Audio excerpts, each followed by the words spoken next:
adults think they're not creative, but children do. That's true, isn't it? Broadly speaking. In fact, I want to give you a quick test, if I could. Well, I'm going to. So, how creative do you think you are, personally? I mean, if you would, think of that on a 10-point scale, with 10 at the top. Okay? It's important to know that 10 is the top. And where would you put yourself on a scale of 1 to 10? While you're thinking about that, have a think about this. How intelligent are you on a scale of 1 to 10, with 10 at the top? Now, I'm going to ask you to put your hands up. You don't have to. You can say, I'm sorry, I did not come to Zeitgeist for this type of thing. I'm a grown-up. You put your hand up, you might think. But assuming you're willing to, let me just give you an assurance that if you do put your hands up, there are no social consequences. I mean, for me. I mean, it could be social death for you, for all I know. But what I mean is, I'm not going to drag anybody up here and ask you to demonstrate anything. It's purely a straw poll for the purpose of conversation. So with that caveat in mind, would you put your hands up if you give yourselves 10 for creativity? Was that a vote or a scratch? All right, 1, 9, 8, 7, 6, 5, 4, 3, 2, 1. Okay. Where was the average? What do you think of that? Yeah, I'd say, yeah. How about intelligence? Now, I know a certain social modesty comes into play here, but this is Zeitgeist, so get over it, you know. So, how about 10? Any 10s for intelligence? No? 9? Thank you. 2 at the back, thank you. Actually, you can go now, if you like. Really, we're just wasting your time, honestly, but...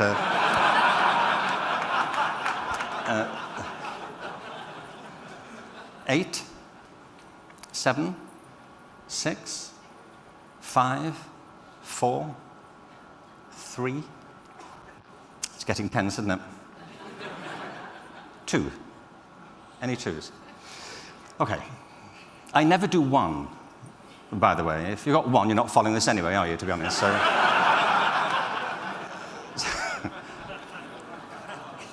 Where was the top of that curve, would you think, in intelligence? About 7 again? Okay. 8, okay. All right. One last question. Last time you have to put your hands up. Put your hands up if you gave yourself different marks for intelligence or creativity. Okay. Now, the reason I ask you this is, I mean, I think you're all wrong, by the way. Yeah, obviously, apart from the 2 9s, obviously, I mean, never argue with a 9, is my view. But the reason I say it is that I think most people operate on a very limited conception of creativity and of intelligence. So my question to you is, what were you thinking of when you gave yourself the mark? When you decided you could give a number for creativity, what was in your mind? When you gave yourself a number for intelligence, what was it you were thinking of? You see, my experience of it is that people operate on all kinds of misconceptions about creativity. I think it's why that last conversation was so important. They think it's all about the arts. Well, the arts are terribly important, but it's not just about the arts. They think it's about special people. It's really not. I mean, if you're a human being, it comes with a kit. You know, you are born with tremendous creative capacities. The trouble is that creativity is a bit like literacy. You may have an aptitude for it, but never develop the abilities that are required to exercise it. And that, to me, is a big fault of our education system. And the third misconception is there's nothing you can do about it. You're creative or you're not, and that's the end of it. And I believe there's a great deal you can do to make yourselves more creative. The whole theme of this conference is about linking together these two worlds, or this session, the inner world and the outer world. And I believe that our education systems currently are failing to keep pace with the developments in the external world, which are moving with a tremendous speed and depth of change. And they have never been good at connecting with our inner world. That very many people go through their education having no real sense of what lies deep within them. I'm convinced of this, that we're all born with tremendous natural talents, but very few of us actually get to tap into them, to tap into the depth of them. Just on this external world, by the way, I mean, I published a book 10 years ago called Out of Our Minds, Learning to be Creative. And I was asked if I would like to make any changes to it last year. We're bringing out a new edition. The publisher said, you're going to do a 10th anniversary edition, would you like to make any changes? Well, it seemed to me improbable, frankly, that it could be improved in any way. It was, after all, a masterwork, that I had written myself. But I decided under some pressure I'd make a few changes possible. I had in mind a weekend with a spell check, and a bottle of Burgundy. Yeah, that was the plan. I actually rewrote the entire book from start to finish. I don't think there's a single word unchanged in the entire book. And the reason is that so much has happened in 10 years. Just in 10 years. I mean, Google is responsible for quite a bit of this, I think. But 10 years ago, there were no smartphones, there were no iPads, no iPods. I know that's not a Google idea. There were no social media. I mean, Alison talked about interviewing Zuckerberg here when it was just a faint idea in his head. There was no Twitter 10 years ago, was there?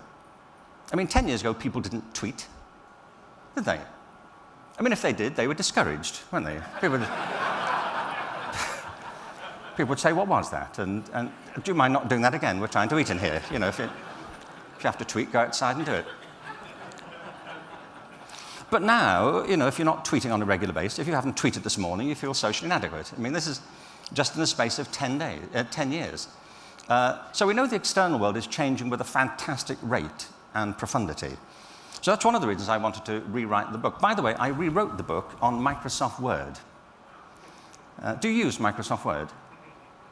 Yes, well, I like it, but you may have noticed Microsoft Word has opinions, doesn't it? It tends to give you little squiggles. There are two sorts of squiggles. The squiggles that point out you've made a mistake, I'm fine with that. The squiggles I don't like are where they disapprove of what you've just said. Like the passive voice, they don't like it. And why? What has this got to do with Bill Gates? We don't know. If you use the passive voice, they give you squiggles and suggest helpful alternatives. I wrote this sentence. The foundations of the modern intelligence test were laid in the late 19th century by Sir Francis Galton, a cousin of Charles Darwin. That's true, by the way. It's a beautiful sentence, isn't it? I'll read it again for you. It's that good, I'm feeling. The foundations of the modern intelligence test were laid in the late 19th century by Sir Francis Galton, a cousin of Charles Darwin. Microsoft Word didn't like that. It has the passive voice in it, were laid. So it helpfully suggested this alternative in the active voice. In the late 19th century, Sir Francis Galton laid a cousin of Charles Darwin.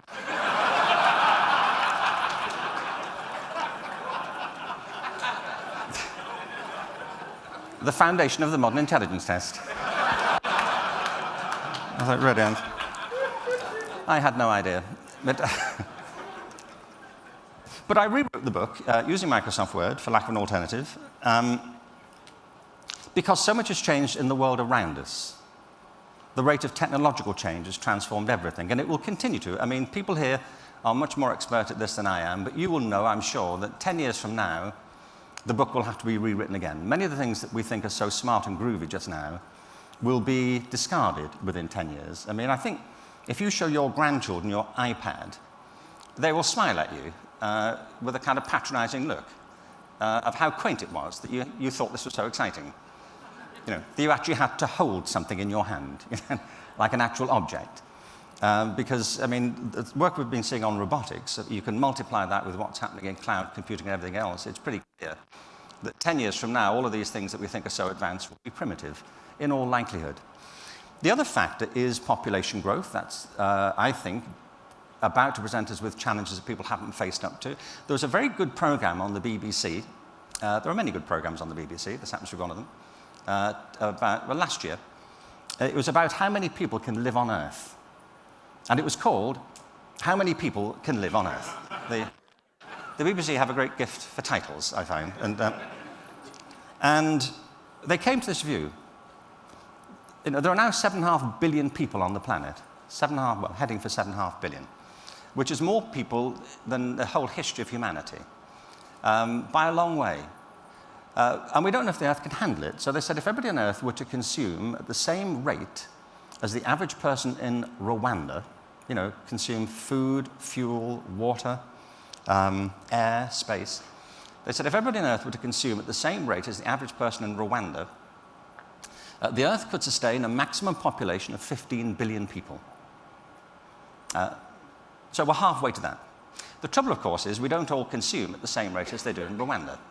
They said if everybody on Earth were to consume at the same rate as the average person in North America, that's us, the Earth could sustain a maximum population of 1.2 billion. So we're 5 times past that currently. So if everybody on Earth wanted to live as we do in North America, and by the way, they do, we would need 4 more planets to make this feasible, which we don't have. And there's a paradox here. All of these challenges are created by human ingenuity and human innovation and creativity. It's not the lemurs that are causing the problem, it's us. And at the very point where we need to get even more innovative, more inventive, more ingenious to deal with the challenges that we have created, our education systems are stifling the very capacities on which we're about to depend. And this is, I just want to get to this, that there are these, we really live in 2 worlds, don't we? There's a world, as a guy called Robert Wicken once, I thought, very nicely put it. There's a world that exists only, that exists whether or not you exist. A world that came into being before you did. It was here before you got here. It'll be here all being well after you've gone. It's the world of other people, events, other circumstances. Our education systems are pretty obsessed with that world. But there's another world that exists only because you exist. It's the world of your own private consciousness, the world that came into being when you did. The world, as somebody once said, where there's only one set of footprints. A world of your private passions, your motivations, your aspirations, your hopes and your talents. And I believe the future of the world around us, as far as we're concerned, depends on understanding much more about the world within us. And the more standardized our education systems become, the less amenable they are to allowing us to make those explorations. You have no idea what your talents are, I'm sure. How many of you have got children? Can I ask you? How about 2 children? Okay. And the rest of you have seen such children, small people wandering about. I will make you a bet. If you've got 2 or more children, or you have 2 or more siblings or friends, I hope that's now included, everybody, but if you've got 2 or more children, I'll make you a bet. My bet is that they are completely different from each other, aren't they? Completely different from each other. No matter how alike they may be in some respects, you would never confuse them, would you? Like, which one are you? Remind me. You know, I'm constantly being mixed up here. And the reason I point to it is this, that our education systems are based on 3 principles which are the opposite of how human life flourishes. Apart from that, they're great. The first one is conformity. Our systems are becoming more and more standardized, whereas the great pulse of human life is diversity. We are here in all our varied differences. We are centers of unique talents and possibilities, each of us and every child. The second is our education systems are based on compliance, more and more, whereas the energy of human life is creativity and innovation. It's why you're right to say at the MIT Media Lab, kids come from college and they cannot innovate anymore. It's kind of been educated out of them. But the third is this. Human life is organic. We create our lives. Our education systems are based on a principle of linearity. I would bet that very few of you are living the life now that you anticipated you'd be living when you were at school. Is that correct? I mean, we submit to a fiction here. There comes a point in your life where you have to write your resume. And you set it all out as some linear narrative, don't you? You put headings in and certain things in bold. You pick them out to try and make your life look as if it's all run along some very well-planned strategy, you know, to take you from your childhood to your present position of eminence. But of course, it's not at all like that. I mean, you do that because the last thing you want to do is to convey in your resume the actual chaos you've been living through, you know, the actual decisions you made all along the way. Now, we are paying a very heavy price for this. failure to help people plumb the world within them. Currently, in the United States, almost 10% of 14 to 19-year-olds are on drugs to treat attention deficit disorder, ADHD. The people prescribing them will tell you, in some cases these are genuine instances, in many cases it's based on the quickest and most subjective of assessments. Our kids are being drugged, often to get them through this education system, in a way that's unprecedented. Nearly 5.5 million children in America are on these drugs to get them to focus on things which are presumably otherwise rather tedious for them. A minimum of a third of kids who enter high school in America do not graduate. It's as high as 60% in some parts of the country. I was in Houston, Texas recently. I was told by the superintendent 60% of kids don't graduate high school. That's a catastrophe. In America, where we are now, where I live, 1 in 31 Americans is in the correctional system. I don't mean to say if you drop out of school, you end up in jail. Of course not. But what is true is that very many people in the correctional system did not complete their education. And many states are spending more money on the correctional system now while reducing it on the education system. And the other fact you might just dwell on is that a couple of years ago, sales in America of antipsychotic drugs that were previously only given to people who were in mental care, sales of that category of drug exceeded sales of anti-cholesterol drugs and drugs for acid reflux. It's now a $14 billion industry. If you wanted evidence that the world within us is in bad shape on a grand scale, I think they're just some of the examples I could give. So what I'm saying is if we're serious about exploring the world around us, we have to explore the world within us. And we do that, as Van Jones, I thought, said beautifully earlier, by looking again at the broad structure of education. We need to restore arts programs, sports programs. We need to re-professionalize the teaching profession. Above all, we have to personalize education to every child in the system. And we have the technology now, for the first time in human history, to do it. The last thing I just want to say is there was a great thing on The Onion. Do you know that website, The Onion? About how we have to save the planet. I'm optimistic that we have the powers within us to do it. But we have to attend to them. The Onions was saying, look, don't worry about saving the planet. The planet will be fine. As we saw at the very beginning of that fantastic image of the cosmos, of the Milky Way, we are a very small part of all of this. The Earth has been around for 4.5 billion years. Human beings like us showed up. I don't mean like Neanderthal creatures. I mean groovy people like us, with attractive profiles and a sense of irony. Like we showed up at probably less than 100,000 years ago. If you think of the whole arc of the lifespan of the Earth as 1 year, human beings showed up at less than a minute to midnight on the 31st of December. So the Onion said, look, don't worry about the planet. The planet's going to be fine. It's got another 4.5 billion years left yet. We may not make it. I mean, the planet may conclude, we tried humanity, not so good. Not the idea we thought it would be. We're going back to bacteria. They had a fantastic run. Don't worry about the planet, worry about us and what we can do to live harmoniously with it, as we saw in those wonderful photographs of the Arctic. I mean, that tragedy of the slaughter of the dolphins, I think, will live with all of us. We are despoiling the very planet on which we depend, and we won't, I think, make a better job of it until we understand the depth of our own talent and spiritual resources within us. When I asked you how intelligent you are, it's the wrong question. The real question is, how are you intelligent? The question is not how creative are you, it's how are you creative? And if we can flip our education to get to a better sense of human capacity, then I think we'll have a better chance of understanding and making sense of the world within us and the world around us. By the way, there was a wonderful quote from H.G. Wells, the science fiction writer in the early 20s. He said, civilization is a race between education and catastrophe. Now, it may or may not be the case, but what we do know is that the great bridge between the two worlds that we live in is education. And I think we have to rebuild it so that we can build a bridge to the future. Thank you very much.